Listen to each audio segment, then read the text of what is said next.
안녕하십니까. 아, 예전에 우리가 올바른 성부 하나님, 성자 하나님의 이름에 대해서 말씀을 드렸는데, 예전에 제가 의문을 많이 가져서 어떤 얘기를 많이 들었냐, 이거를 당연하게 이 이름을 성자 하나님 예수 그리스도를 당연하게 받아들이냐 하면은, 오랫동안에 몇십 년 동안 구약 성경은 히브리어로 쓰여져 있고, 구약성은 히브리어로 쓰여져 있고, 신약 성경은 헬라어로 쓰여졌다라는 말씀을 많이 들은 것 같습니다. 거의 사전에도 다 그렇고, 모든 설교하시는 분들 다 그렇고, 어떤 전 세계 학자들 대부분이 그렇게 알고 있어요. 그래서 저는 어떤 헬라어에 쓰여져 있는 이름들을 마찬가지 하나님의 말씀이다 해가지고 그걸 당연하게 받아들이고 그것에 대해서 믿음을 갖고 생활했는데, 요새는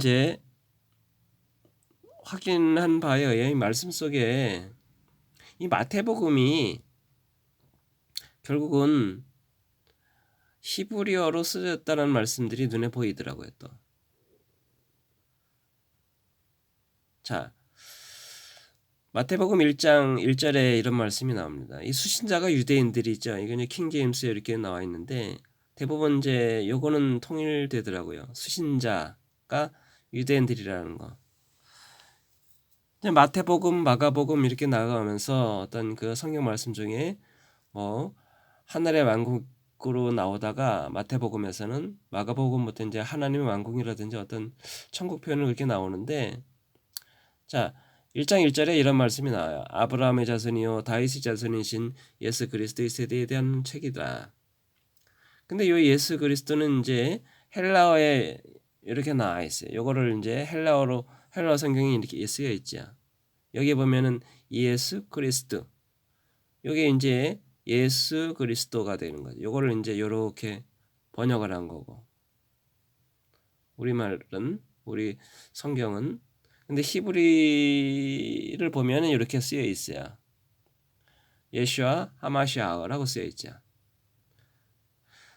자, 근데 이 마태복음의 목적은 뭐냐면은 아브라함과 다윗의 자손이신 메시아 오심을 유대인들에게 증명하기 위함입니다. 맞죠? 증명하는 거죠, 증명.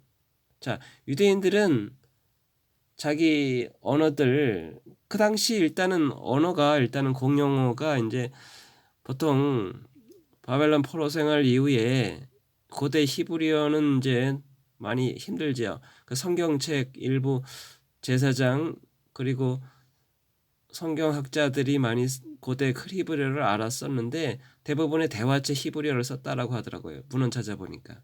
그러니까 우리나라 사람들이 어떤 1900년대에 글자는 모르지만은 이렇게 말은 할 수 있잖아요. 그런 식으로 히브리어는 문자 읽고 쓸 수는 없어도 말로써 히브리어, 대화체 히브리어가 그런 식으로 되었다고 합니다.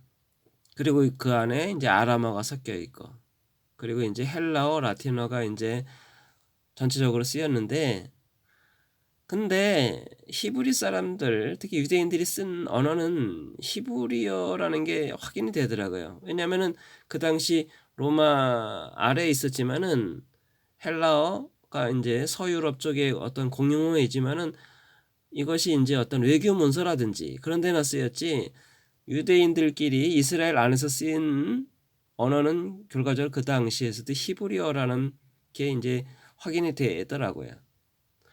자, 그럼 유대인들에게 증명하기 위함입니다. 그러면 유대인들한테 증명하는데 헬라어를 써서 증명할 수는 없겠죠. 유대인들한테는 유대인들이 알아볼 수 있는 언어, 바로 뭐예요? 히브리어로 증명을 해야겠죠.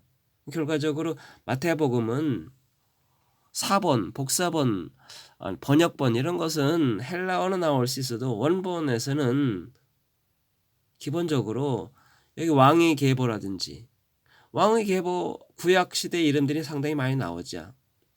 그리고 증명하기 위함이야.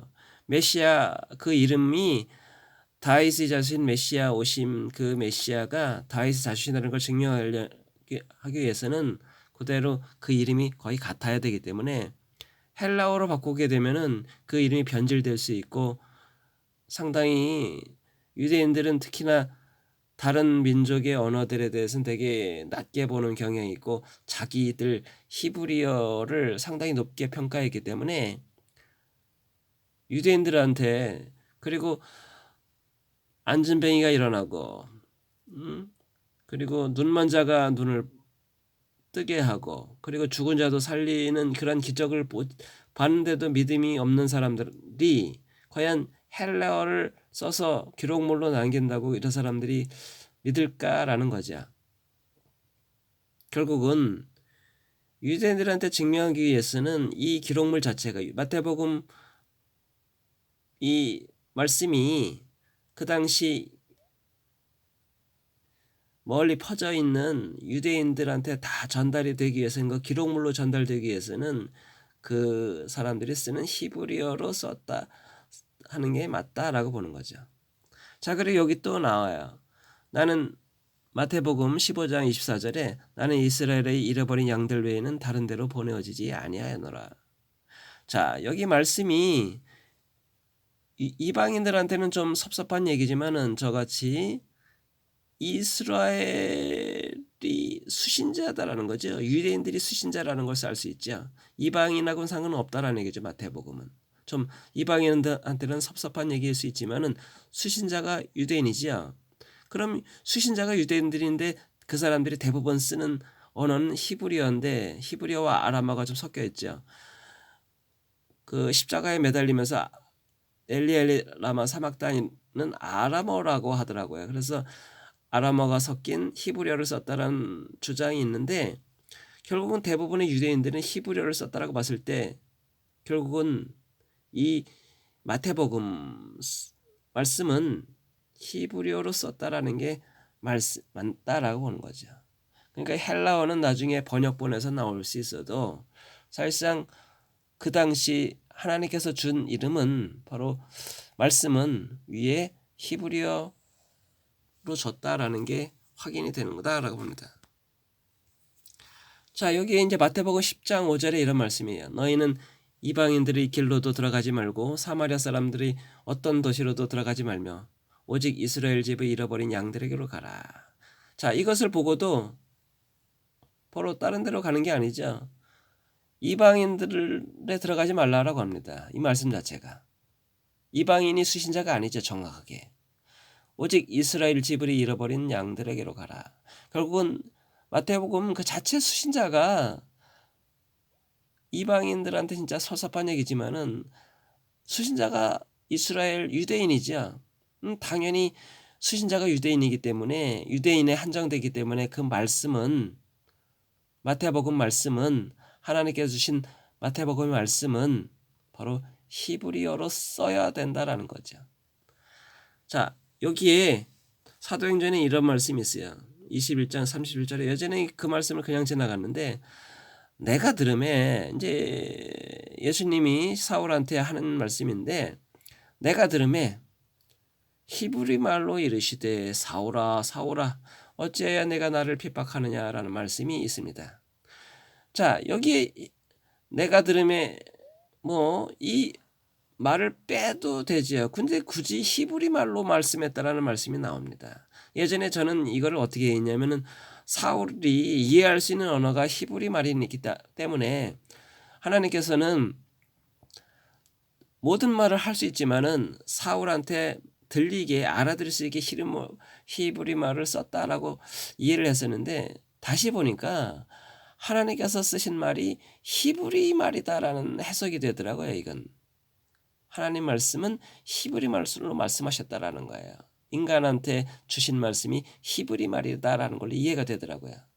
그러니까 정확하게 하나님 말씀, 성경 말씀은 바로 히브리어로 쓰여졌다라는 게 확인이 됩니다. 자, 그럼 다음 로마서 3장 1절에 이런 말씀이 나오더라고요. 유대인이 나은 점이 무엇이냐? 그들에게 하나님 말씀들이 맡겨졌다는 것이라. 자, 구약이 이제 유대인들한테 맡겨졌는데 하나님의 말씀, 신약 성경도 바로 하나님의 말씀이죠. 그럼 결국은 하나님의 말씀, 구약, 신약, 유대인들하고 상관이 있기 때문에 유대인의 언어, 유대인의 정체성을 가지고 있는 헬라어는 유대인하고 상관이 없죠. 바로 히브리어로 쓰여졌다는 게 맞다라고 봅니다. 마태복음이 지금 확인이 되고 있는데 다른 어떤 복음서는 제가 확인을 안 해봤는데 뭐 누가는 뭐 이방인이다라고 해가지고 그건 조금 이해할 수 있겠는데 다른 성경 말씀들도 원본은 아직 확인은 안 됐지만은 원본은 히브리어로 쓰여지지 않았나 싶습니다. 요거는 이제 간단한 문헌에서 제가 찾은 건데 마태는 히브리어로 주님의 말씀을 기록했다라는 증언이 있더라고요. 여러 교부가 있는데 2세기경이니까 십자가에 돌아가신 지 뭐 얼마 안 된 경우죠. 교부 파피우스, 이레니우스 등 여러 사람들의 증언에 의하면 마태는 히브리어로 주님의 말씀을 기록했다라는 증언이 있습니다. 그리고 이제 교부 제롬과 증언이 있는데 이게 문헌에 다 있는 겁니다. 도마가 인디아 갈 때 히브리 마태복음을 갖고 갔다라는 증언이 있다라고 하더라고요. 다시 이제 원래로 되돌아와서 하나님의 말씀은 신약 성경은 헬라어로 주셨다라는 그 얘기가 주로 있어가지고 이 안에 들어가 있는 어떤 이러한 이름들에 대해서 우리는 자연스럽게 성령의 인도다, 성령의 인도대로 헬라어를 써서 전 세계적으로 그 말씀을 전하기 위해서 이렇게 헬라어를 주셨다라고 이해를 해서 이 안에 들어가 있는 이름에 대해서 당연하게 받아들인 게 사실입니다. 그러나 원문은 아직 확인이 안 됐죠. 어떤 번역본 이런 거, 뭐 사본 이런 거는 확인이 되는데 원본은 아직 확인이 안 됐어요. 근데 제가 여러 가지 어떤 이런 성경 말씀들 이런 걸 비추어 봐서 그리고 어떤 그 당시 비슷한 시대에 살았던 교부들의 증언 바에 의하면은 마태복음 다른 거는 확인이 안 해봤는데 마태복음은 바로 히브리어로 썼다라는 게 확인이 되더라고요. 결국은 하나님께서 주신 이름은 바로 이 이름이 아니라 바로 이 이름을 씌웠다라는 거죠. 예슈아의 똑같은 이름은 야우슈아라고 했죠. 그러니까 우리가 불러야 할 이름은 우리는 이것이 이제 성경 말씀 하나님이 주셨다라고 해가지고 이름을 쓰는 거에 대해서 그렇게 죄의식을 느끼질 못했었습니다. 예전에는.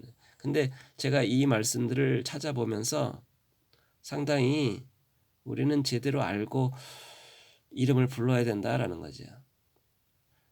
자, 제가 저번에 말씀드렸듯이 천사가 요셉한테 준 그 이름은 정확하게 저도 잘 모르겠어요. 그러나 앞에서 하나님의 말씀이 유대인한테 주어졌다라는 그런 말씀에 비추어서 유대인들이 쓰는 히브리 그리스도인, 성자 하나님을 믿는 신약 성경을 믿는 히브리 그리스도인들이 쓰는 그 이름은 예슈아라고 하더라고요. 예슈아이기 때문에 저는 일단은 예슈아 분으로 기도를 하고 있습니다. 여러분도 기도하시고 왜냐하면 이것이 구원의 이름, 정확한 구원의 이름이 필요하다라고 보는 거죠. 우리가 많이 변개된 성경 말씀은 변개되지 않는데 이름을 많이 변개시켰다라고 합니다. 이게 어떤 세력인지는 정확히는 알 수는 없겠지만은 이렇게 바꾸도록 한 것은 하나님의 뜻이 아니다라고 보는 거죠. 그 안에 충분히 다른 영이 있다라고 보는 거죠. 올바른 분별의 영을 달라고 기도하시고 매일 기도하는 수밖에 없다라고 생각합니다. 예, 감사합니다.